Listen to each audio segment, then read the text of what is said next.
오늘 말씀은 시편 120편, 예레미야 22장 11절에서 17절까지, 누가복음 11장 37절에서 54절까지의 말씀입니다. 먼저 시편 120편을 제가 봉독하겠습니다. 내가 환난 중에 여호와께 부르짖었더니 내게 응답하셨도다.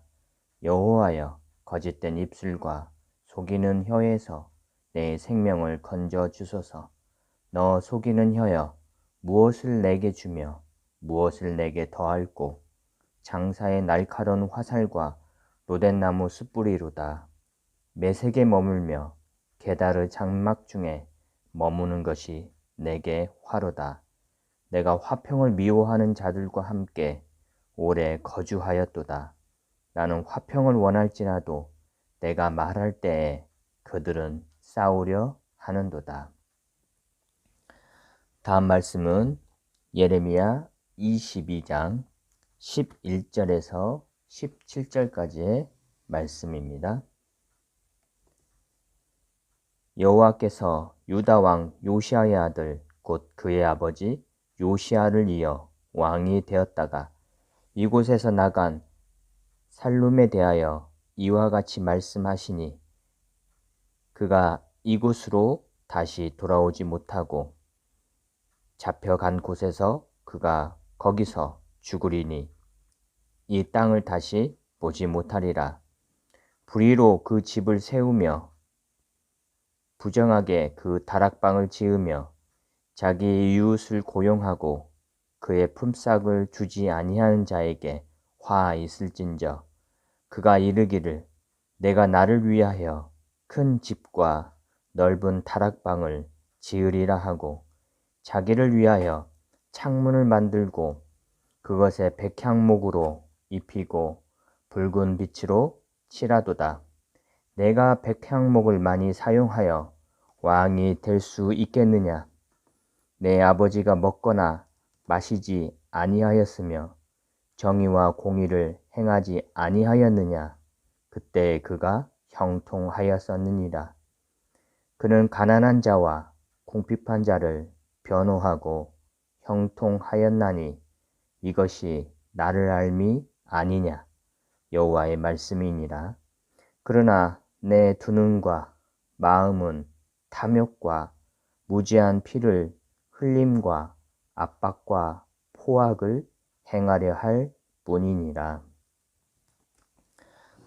다음 말씀은 누가복음 11장 37절에서 54절까지의 말씀입니다. 예수께서 말씀하실 때에 한 바리새인이 자기와 함께 점심 잡수시기를 청함으로 들어가 앉으셨더니 잡수시기 전에 손 씻지 아니하심을 그 바리새인이 보고 이상히 여기는지라. 주께서 이르시되 너희 바리새인은 지금 잔과 대접의 겉은 깨끗이 하나 너희 속에는 탐욕과 악독이 가득하도다. 어리석은 자들아, 겉을 만드시니가 속도 만들지 아니하셨느냐? 그러나 그 안에 있는 것으로 구제하라. 그리하면 모든 것이 너희에게 깨끗하리라. 화 있을진저 너희 바리새인이여, 너희가 박하와 운향과 모든 채소에 11조는 들이되 공의와 하나님께 대한 사랑은 버리는도다. 그러나 이것도 행하고 저것도 버리지 말아야 할지니라. 화 있을진저 너희 바리새인이여, 너희가 회당의 높은 자리와 시장에서 문안 받는 것을 기뻐하는도다. 화 있을진저 너희여, 너희는 평토장한 무덤 같아서 그 위를 밟는 사람이 알지 못하느니라. 한 율법교사가 예수께 대답하여 이르되, 선생님, 이렇게 말씀하시니 우리까지 모욕하심이니이다. 이르시되 화 있을진저 또 너희 율법교사여, 지기 어려운 짐을 사람에게 지우고 너희는 한 손가락도 이 짐에 대지 않는도다. 화 있을진저 너희는 선지자들의 무덤을 만드는도다. 그들을 죽인 자도 너희 조상들이로다. 이와 같이 그들은 죽이고 너희는 무덤을 만드니 너희가 너희 조상의 행한 일에 증인이 되어 옳게 여기는도다. 그러므로 하나님의 지혜가 일렀으되 내가 선지자와 사도들을 그들에게 보내리니 그 중에서 더러는 죽이며 또 박해하리라 하였느니라. 창세 이후로 흘린 모든 선지자의 피를 이 세대가 담당하되 곧 아벨의 피로부터 제단과 성전 사이에서 죽임을 당한 사가랴의 피까지 하리라. 내가 너희에게 이르노니 과연 이 세대가 담당하리라. 화 있을진저 너희 율법 교사여, 너희가 지식의 열쇠를 가져가서 너희도 들어가지 않고도 또 들어가고자 하는 자도 막았느니라 하시니라. 거기서 나오실 때에 서기관과 바리새인들이 거세게 달려들어 여러 가지 일을 따져 묻고 그 입에서 나오는 말을 책잡고자 하여 노리고 있더라. 아멘. 오늘 말씀 묵상의 제목은 재앙의 씨앗입니다. 우리에게 필요한 것을 이렇게 정확히 표현할 수 있을까? 정화의 불이 하늘에서 떨어져 재앙의 씨앗을 태워 없애면 얼마나 좋겠는가? 어떤 사람들은 재앙의 씨앗을 죽이지 않고 오히려 감싸 안는다. 그들은 그것을 아주 완곡한 말로 표현한다. 예를 들면 과거에는 화를 낸다라고 말했으나 지금은 신경 과민에 빠졌다라고 표현한다. 다른 사람들이 물질에 집착하면 탐욕스럽다라고 말하지만 자신이 집착할 때에는 미래에 대비한다라고 표현한다. 그러나 이렇게 완곡한 표현들을 사용할지라도 재앙의 씨앗의 본질이 바뀌는 것은 아니다. 그러므로 당신에게는 여전히 정결케 하는 불이 필요하며 진리의 빛이 오셔서 당신의 영혼 구석까지 빛을 비추셔야 하며 물같은 성령이 임하사 당신을 온전히 씻으셔야 한다. 마음속의 재앙의 씨앗은 사탄보다 더 위험스럽다.